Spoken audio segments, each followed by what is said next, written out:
Bonsoir et bienvenue sur le live Twitch de TST Radio, le Toaster, où j'ai la chance de retrouver notre Fabou. Comment ça va ? Ça va et toi ? Qui va nous proposer une super interview et ça va très très bien. Tu vas nous parler de quoi aujourd'hui ? Alors on va parler du monde de la relation presse et plus particulièrement de l'entreprise de Solène.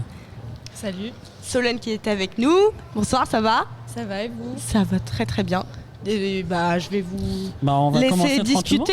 Est-ce que tu peux te présenter ? On va faire la petite classique. Comment tu te présenterais à quelqu'un que tu ne connais pas ? Attaché de presse. Attaché de presse depuis plusieurs années maintenant. J'ai créé mon agence de relations presse et d'influence qui s'appelle Sonar.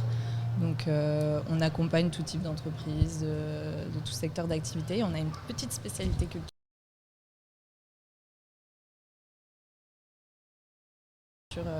En parallèle où on accompagne artistes, festivals. Moi je t'ai connu plus dans la musique du coup. Ouais. Donc aujourd'hui j'imagine qu'il y a plus de facettes. Ouais. Donc j'ai vu que tu avais fait de l'humour dernièrement également. C'est quoi cette nouvelle facette ? Alors en fait j'ai été contactée par un humoriste qui s'appelle Sulo qui organise tous les mois un stand-up au Havre. Et ouais, c'est cool aussi d'accompagner plusieurs. C'est vraiment la culture dans sa globalité du coup. On a accompagné un écrivain aussi il y a 2 ans. Et c'est une nouvelle facette en plus. Et c'est super cool en plus. L'humour, c'est top. Donc, ça change un petit peu et toi ça te permet d'essayer de détendre ton univers un petit peu. C'est ça. D'où vient le nom Sonar ? Sonar, alors c'est venu au cours d'une discussion avec plusieurs personnes de mon entourage en lien avec l'appareil sous-marin qui émet des messages et en faisant mes petites recherches parce que Sonar, à l'écoute, j'aimais bien, mais visuellement, je trouvais que ça rendait pas ouf. C'était difficile d'en faire un logo.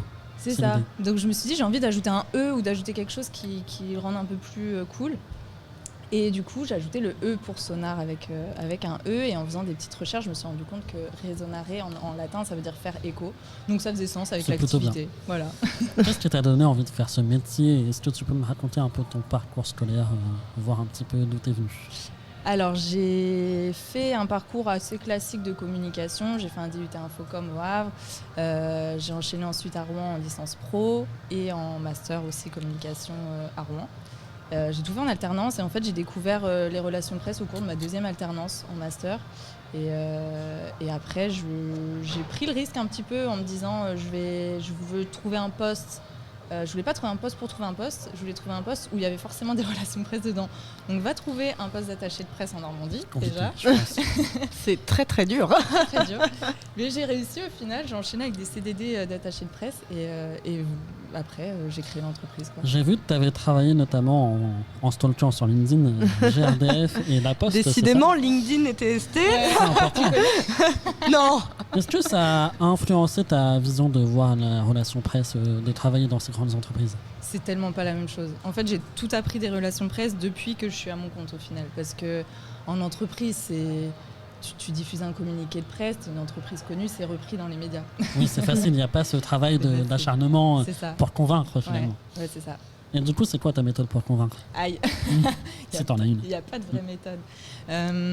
Non, j'essaie de pas... Déjà, je cible vraiment les journalistes parce qu'ils sont tellement sursollicités et ils reçoivent tellement de mails ou d'appels de personnes qui ne prennent pas la peine de regarder ce qu'ils font, les derniers articles qu'ils ont écrits, etc.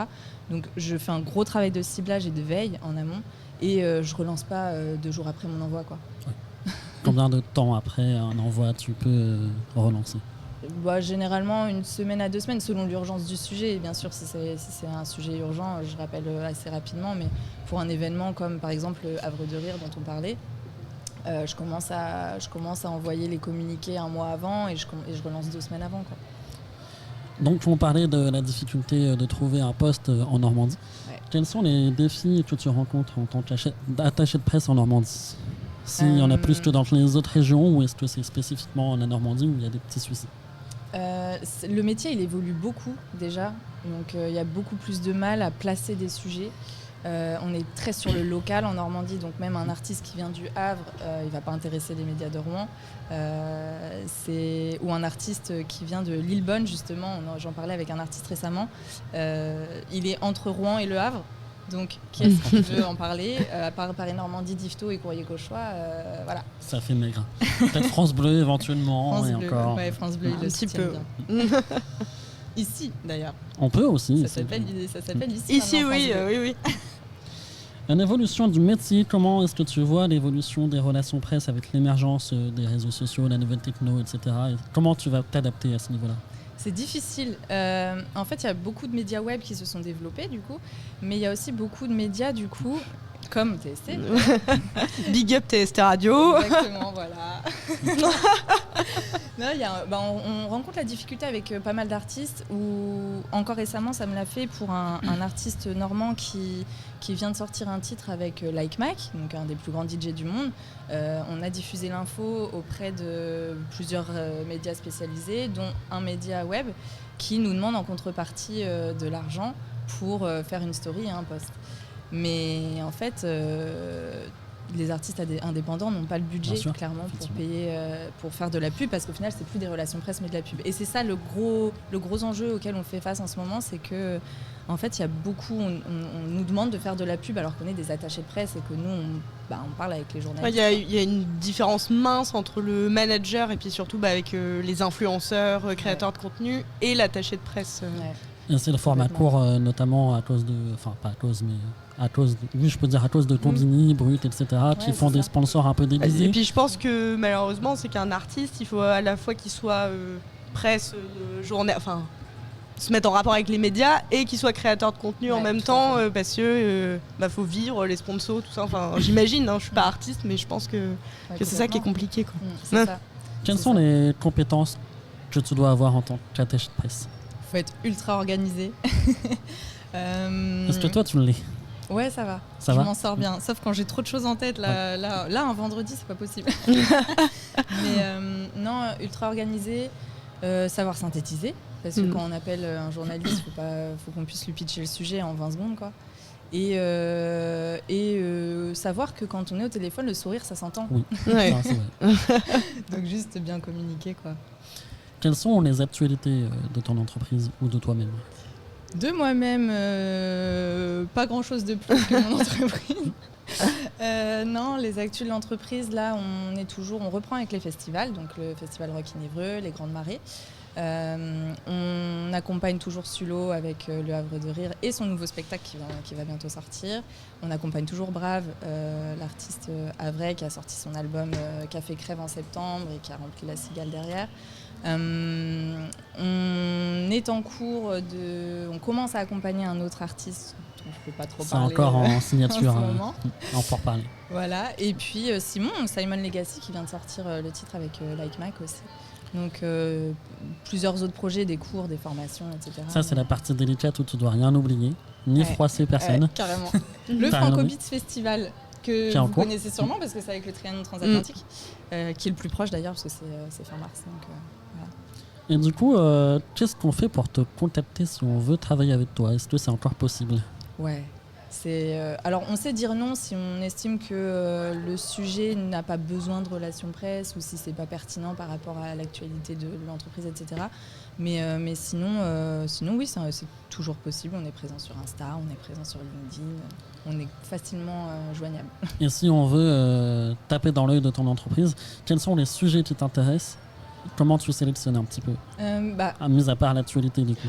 Ouais, aussi. La musique, toujours. Si c'est pareil, si c'est pertinent et si j'arrive à voir que les médias seraient intéressés par l'artiste, en tout cas mes contacts médias.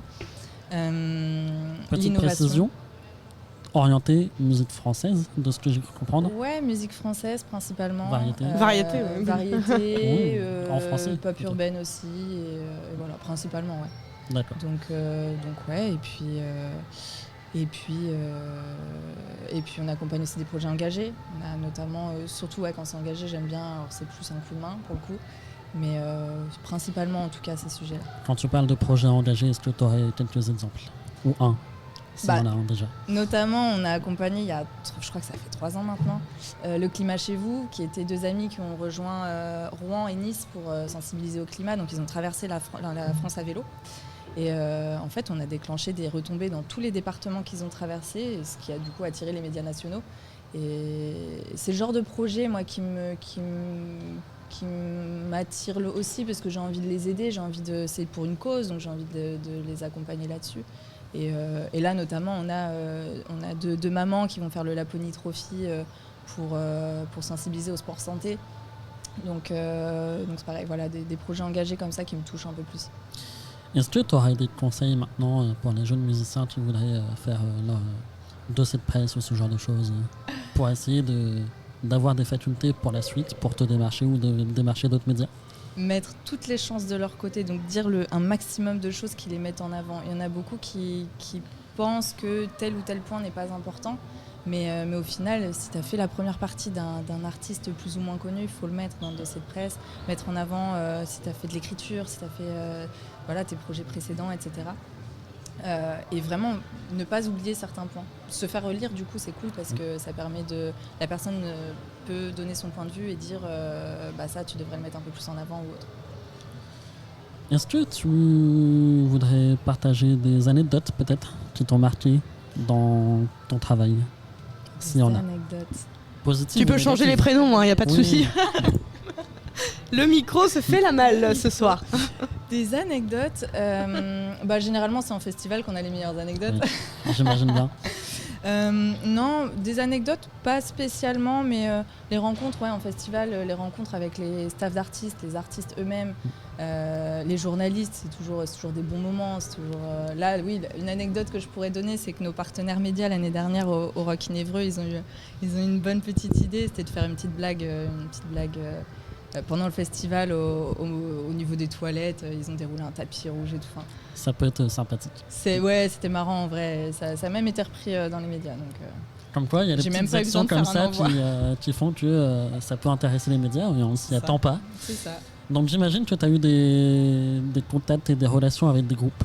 Ouais. Est-ce qu'il y en a, tu t'imagines, en les voyant, comment ils vont réagir? Est-ce que tu dis, eux, je pense que ça va être des cons? Et au final, ils sont très gentils, ou inverse? Ou inverse, alors ça me l'a fait avec un artiste très connu de la chanson française, que beaucoup de personnes adorent. Moi, la première, j'aime beaucoup, de la génération de mes parents. Je peux pas donner de nom non plus. Ça, j'imagine. On le saura après. Je vous dirai après en secret. Donnez les noms dans le chat. Et en fait, il était très froid, il paraît très doux, très avenant et tout à la télé, quand on l'entend à la radio, etc. Et dans les loges, là, personne ne devait l'approcher, très froid, même genre les star, personnes qui s'occupaient des loges. Ouais, alors que de base, il fait tellement pas star et il a l'air plutôt authentique, quoi. Il a l'air simple et pourtant grosse tête, quoi. C'est ça, déception pour le coup. Et inversement, peut-être? C'est des groupes que tu pensais un peu froids et qui ont été super gentils. Moi, j'ai une idée, mais après, je sais pas. Sur le Rock in Évreux, notamment. Quelle année? L'année dernière. Alors peut-être Chaka Ponk, mais je pensais à Generation qui avait l'air super sympa. Ils sont très très sympas. Generation, on est encore en contact. Là, on va les voir, ils sont en date le 15 mars 106. On est encore en contact, ils sont très sympas. C'est les premiers qui nous ont fait l'interview sur le site. Et ils sont top. En plus, c'est complet à Rouen aussi, je crois. C'est complet à Rouen. Tu suis bien l'actu. Bien sûr, je suis tout. Tu suis le truc là. T'as pris ta place, t'as fait quoi? J'aurais pu prendre la place parce que j'ai vraiment adoré. Ouais. Moi qui n'aime pas le reggae, etc., je trouve qu'ils ont un super côté. Moi, je les ai vus au Hellfest, mais tu vois, moi, j'avais pas l'appréhension de genre grosse rosta, grosse tête. Ah non, pas du tout. Non, c'était juste. Non, mais c'était parce que tu disais inversement des gens que tu dises la grosse tête, machin, c'est dur d'approcher, tu vois, eux, c'est pas ce que. On pourrait penser, parce que justement, c'est les stars de leur domaine, donc en France en tout cas. On ne dira rien sur le micro, tu essaies de faire. Non, mais le micro, il a pas envie d'être avec moi ce soir. Mais en fait, c'est parce que j'ai remplacé Corentin. Oui, ça doit être ça. Et il me fait la tête. Dernier petit sujet abordé. Un peu touchy ou pas touchy. Dis-moi. Quand il y a un artiste ou autre qui a un gros drama, comment tu fais pour gérer ce genre de choses? On essaie d'éviter le sujet. Tu t'enterres? On s'enterre complètement. Non, ça dépend. Ça dépend de la gravité du sujet. Il y a certains sujets qui tournent sur certains artistes depuis quelques mois. L'artiste en question, je parle pas des artistes. Bien sûr, évidemment. Il y en a beaucoup en ce moment qui trinquent pour des accusations ou autre. Exactement. Donc il y en a un qui a pris la décision de ne pas en parler et de se faire tout petit. Je Je suppose sais pas desquels. si c'est la meilleure des Ça décisions. commence par un mais- L et ça finit par un L. Même pas. Ça commence par un L. Non, c'est pas celui-là. Même pas. Non, ok. Mais ouais, il peut. Ah, peut aussi, je vois. ouais. Ouais. Ça peut, il en fait partie. Ouais, il y en a Mais quelques-uns. non, c'est même pas lui. Mais ouais, pour moi, il n'y a même pas de bonnes choses à faire. C'est si la personne a des choses à dire déjà, et puis voilà. Ouais, c'est l'artiste qui choisit C'est ça. complètement son communiqué de presse. Après, ça paraît logique, mais les personnes comme toi qui sont attachées de presse, ils pourraient donner leur avis, mais c'est pas le cas. Ah ouais, puis nous, on se doit de pas forcément prendre la parole. On ne peut pas prendre la parole au nom de l'artiste. Bien sûr. donc, Mais par exemple, je vais prendre un sujet. Mais attends, juste avant, mais vous êtes répréhensible si vous en parlez non. en Mais, soi non, en vrai, non. Mais c'est la vision de chacun, quoi. Moi, je me vois pas prendre la parole au sujet de quelque chose qui s'est passé pour un de mes artistes. Enfin, ça me regarde pas, sa vie privée ou intime, ça me regarde pas, quoi. Mais le sujet que je voulais aborder aussi, c'est assez nouveau peut-être. Et j'ai entendu le besoin de ces personnes, c'est-à-dire les streamers, les youtubeurs, etc., qui ont besoin d'une communication. Ils le demandent d'eux-mêmes. Ils ne savent pas gérer quand il y a des dramas, ou ils le gèrent mal, ou alors ils font exprès de mal le gérer. Est-ce que tu penses qu'il y a quelque chose à faire là-dedans pour les encadrer? On embrasse Villebrequin. On embrasse plein de gens, tu n'imagines même pas. Et d'autres qui se sont repentis d'ailleurs. On pense à Yas encore, à Mine, etc., qui ont fait des conneries. Et Oui, c'est vrai. Qui se sont excusés et qui ont exprimé le besoin d'avoir quelqu'un pour les encadrer.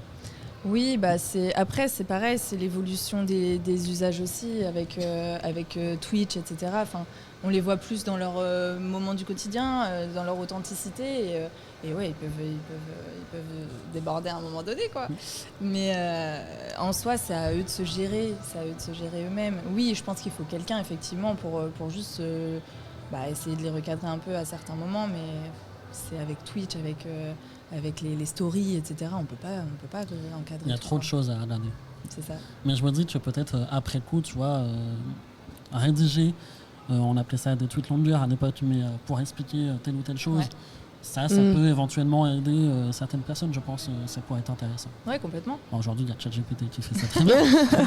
D'ailleurs, est-ce que tu n'as pas peur de cet assistant magique? Pas du tout. Non. Et je le dis même à mes étudiants. Je leur dis, de toute façon, on est conscient que vous utilisez ChatGPT. Donc, Bah oui, on le sait. Et en donc, fait, comme on fait le même métier, c'est vrai qu'on peut le dire aussi, on a d'autres casquettes à côté.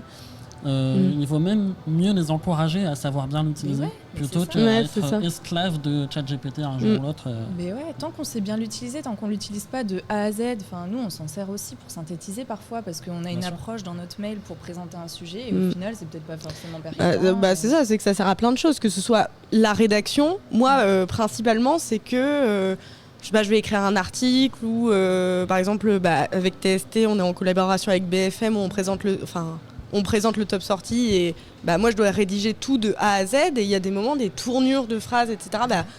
Dans ma tête c'est simple, mais si je sors ça à la télé, c'est bon, c'est fini pour moi. Ouais, c'est ça. Mais après les fautes, évidemment, tu vois, t'es fatigué, tu te dis je vais quand même faire un petit tour sur ChatGPT et être sûr qu'il n'y a pas une petite faute qui traîne.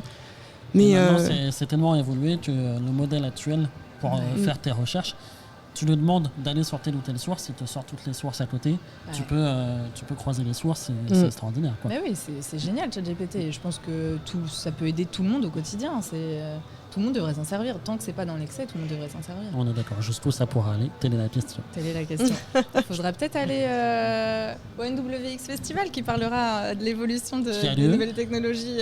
Qui a lieu quand? La date, je l'ai pas en tête. Ça a changé un peu depuis quelques années. Quelle la période peut-être? C'est en mai. Donc en mai, faites attention. Il y aura peut-être un festival sur la techno. Exactement. Top. Je vais te laisser le mot de la fin. Présenter tes réseaux sociaux, où est-ce qu'on peut te joindre là-dessus? Eh bien, si j'ai pas oublié quelque chose. T'as rien oublié. Alors, je sais pas s'il fallait oublier quelque chose, mais. Non, mais. Non, on est joignable partout. On est sur LinkedIn. J'ai une personne à mes côtés qui est en alternance avec moi et qui anime les réseaux. Donc, elle fait plein de petits contenus cool sur LinkedIn, sur Insta, sur TikTok aussi. On a ouvert le TikTok au nom de Sonar. Et puis moi aussi, mon compte à moi, Solène. C'est vrai qu'elle a fait du bon boulot sur LinkedIn. Je regarde et c'est pas mal. Elle dynamise un peu tout ça. Merci beaucoup, Salami. Merci. à vous deux. Merci. Avant la petite pause, on va faire un petit point chat qui remercie la régie pour ces superbes transitions sans coupure de son. C'est Arwan. Ça fait vraiment plaisir. Arwan est-il dans le chat? Arma. Ah, Arma. c'est mon poteau fidèle. C'est le poteau fidèle qui nous appelle aussi les petits pains de mie. On est a en vu. duo sur Valo tous les jours. Voilà, et on embrasse bien évidemment Mathias qui demande pourquoi il y a des faux raccords. Au vu de moi et ma débilité avec le micro, Non, de faux raccords. on a préféré changer. Et puis la régie est très très forte pour faire des faux raccords magiques. Transition magique. De Lillebonne et tout ça, tout à l'heure, ce monsieur vient de ce coin-là. Depuis qu'il est là-bas, il vient plus. Donc, On fait une petite pause et on se retrouve avec le quiz de Eve qui va nous parler des Doc 76.